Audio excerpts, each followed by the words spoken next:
Hi, my name is Winsley, and welcome to my video discussing the 24th Dev Diary for Age of Wonders 4. This one is covering seals and tomes. I'm a little bit late to the party on this one. I think it was posted about an hour ago, so as a result, I'm going to be going through these relatively quickly, and I may miss some interesting details in here.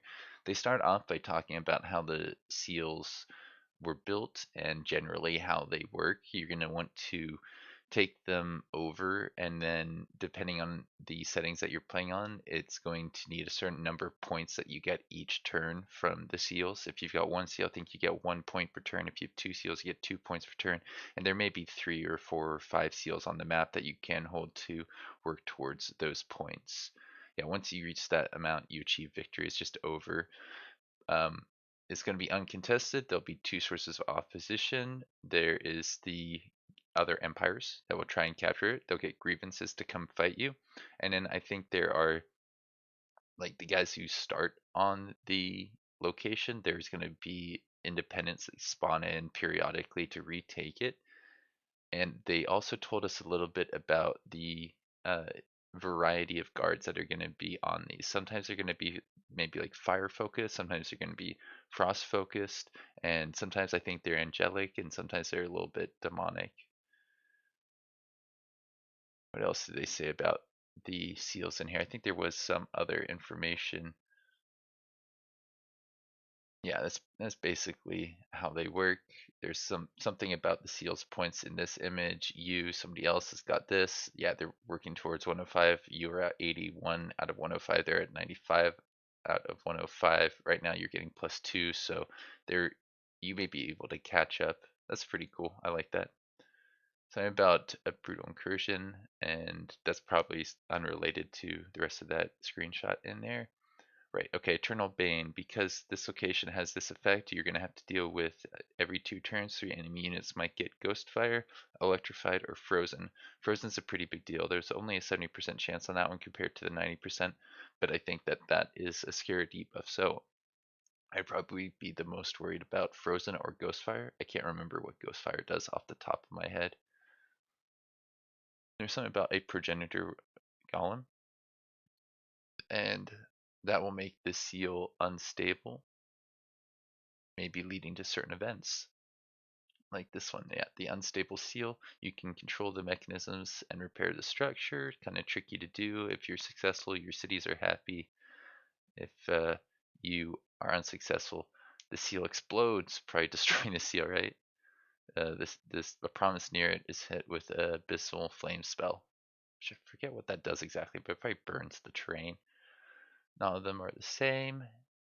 Um, Presence is added in the form of a realm trait. This must be the realm trait right here. The World Seal is dormant and World Seal is active are two slightly different versions of the seals. Okay, now they tell us a little bit more about the tomes in the dev diary. There's some pretty good information in here about like the tier 3 uh, pole arms that we're getting, the bronze golems, I believe they're called. This is Thomas telling us a little bit about this. Each playstyle slightly differently. They mentioned that alchemy works really well with the dark culture. Can't wait to try that out. Uh, Incentivize Materium to use nature, which I love that combination. While the construct gets them to make units that are better at fighting on, kind of like Keeper's Mark. It's hard to take them out because they've got a little bit of survivability on the battlefield. So afflictors do this thing. I covered this in my last video this week where I talked about the screenshots from the last stream. It's a pretty cool effect. It can get some damage over times from different damage types. So you can use different damage types to apply a lot of damage at the end of their turn, I think it is. No, it's at the beginning of their turn. I think that's how the damage over times work. But if you wanted to, you could just deal a bunch of physical damage, get a lot of bleeding stacks. I think it probably has a limit at 5, but that's still like 8 times 5 damage, so 20 damage. No, 8 times 5 is more. That's 40 damage. Okay, yeah, Tome of the Construct gives us something really cool. It gives us this polearm unit we haven't seen before, the Bronze Golem. If we click on here, we get to see that they have a melee strike that does 16 and be repeating with that type of damage, and then a weakening cleave, which sounds like it would hit multiple units and make them easier to damage. There is this other spell that they mention.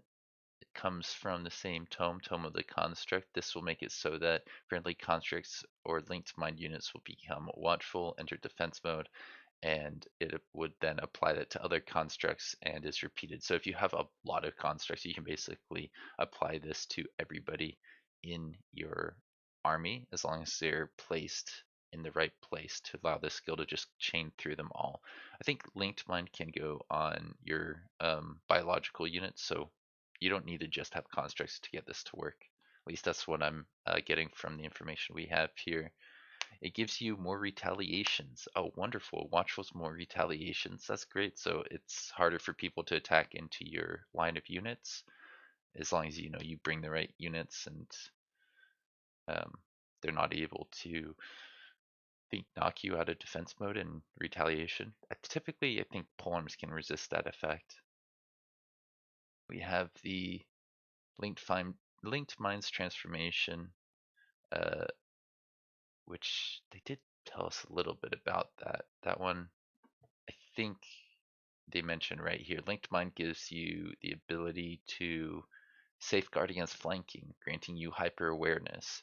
So I think there's tags like distracted that says you're always flanking, and I believe things like hyper awareness say, okay, always flanking can't work on units that can't be flanked. So that doesn't really mean always flanking. It just means always flanking unless you're attacking somebody with a tag like hyper awareness or something else that says cannot be flanked. Like the Scrying Eye, I think, has something like that. I may be remembering that wrong. I did do a video covering that interaction, so if you want to go check out that, that's on my channel.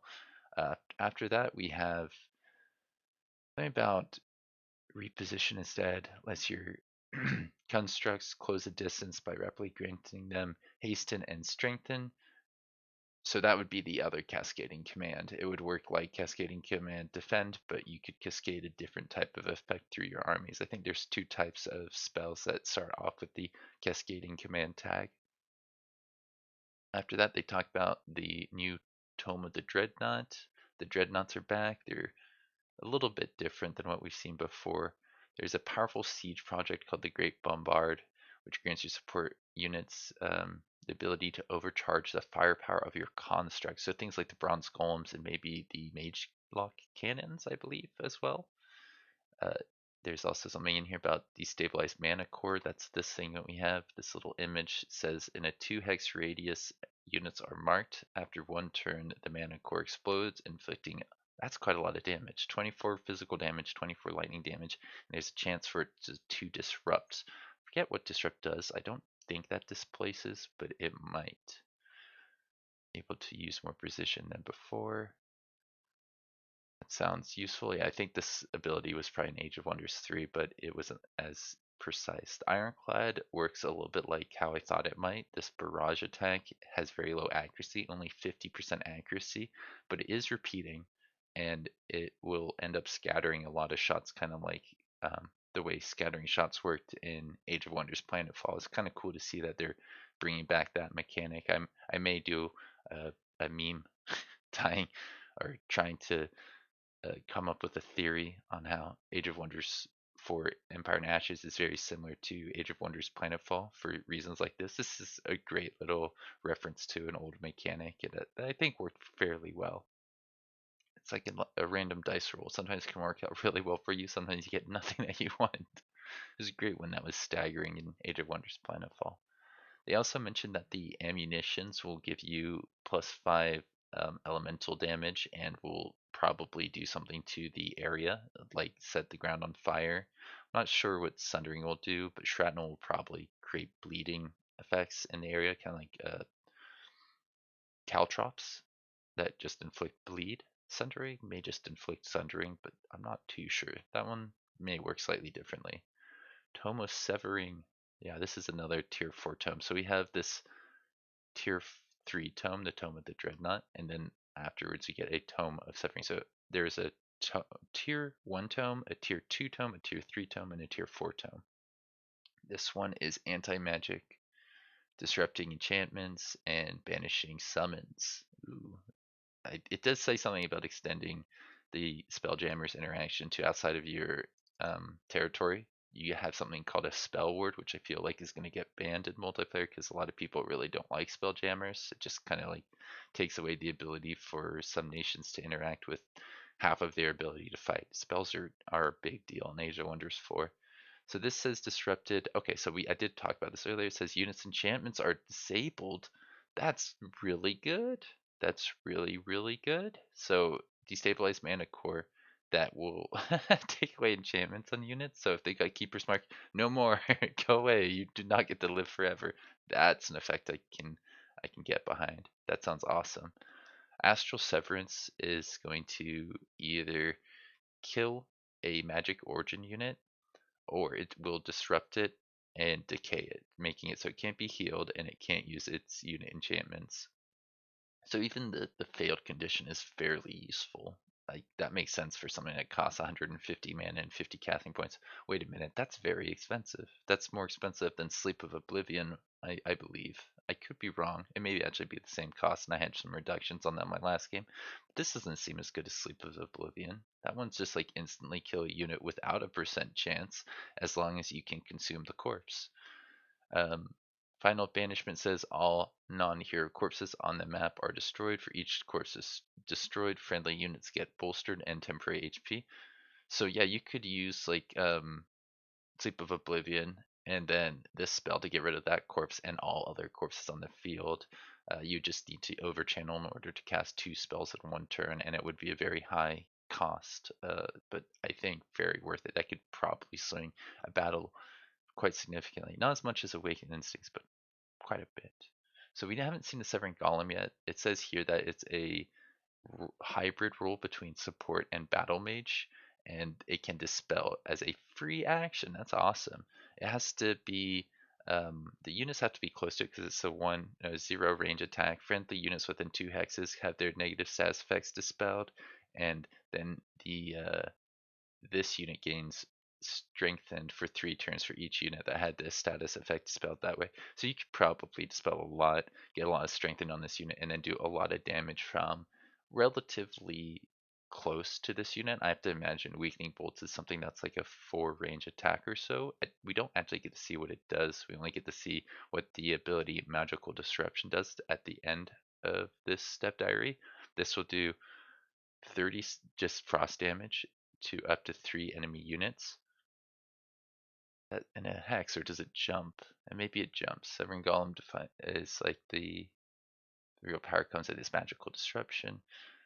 So it must be like adjacent units that are nearby, or it just hits some units on the field and there's a 90% chance to disrupt them. That seems pretty good, given that that's a cooldown of 3. If you can just hit units anywhere on the battlefield, you just want to sit back with your progenitor golems and have your enemy come to you. That'll probably be the most efficient way to use them.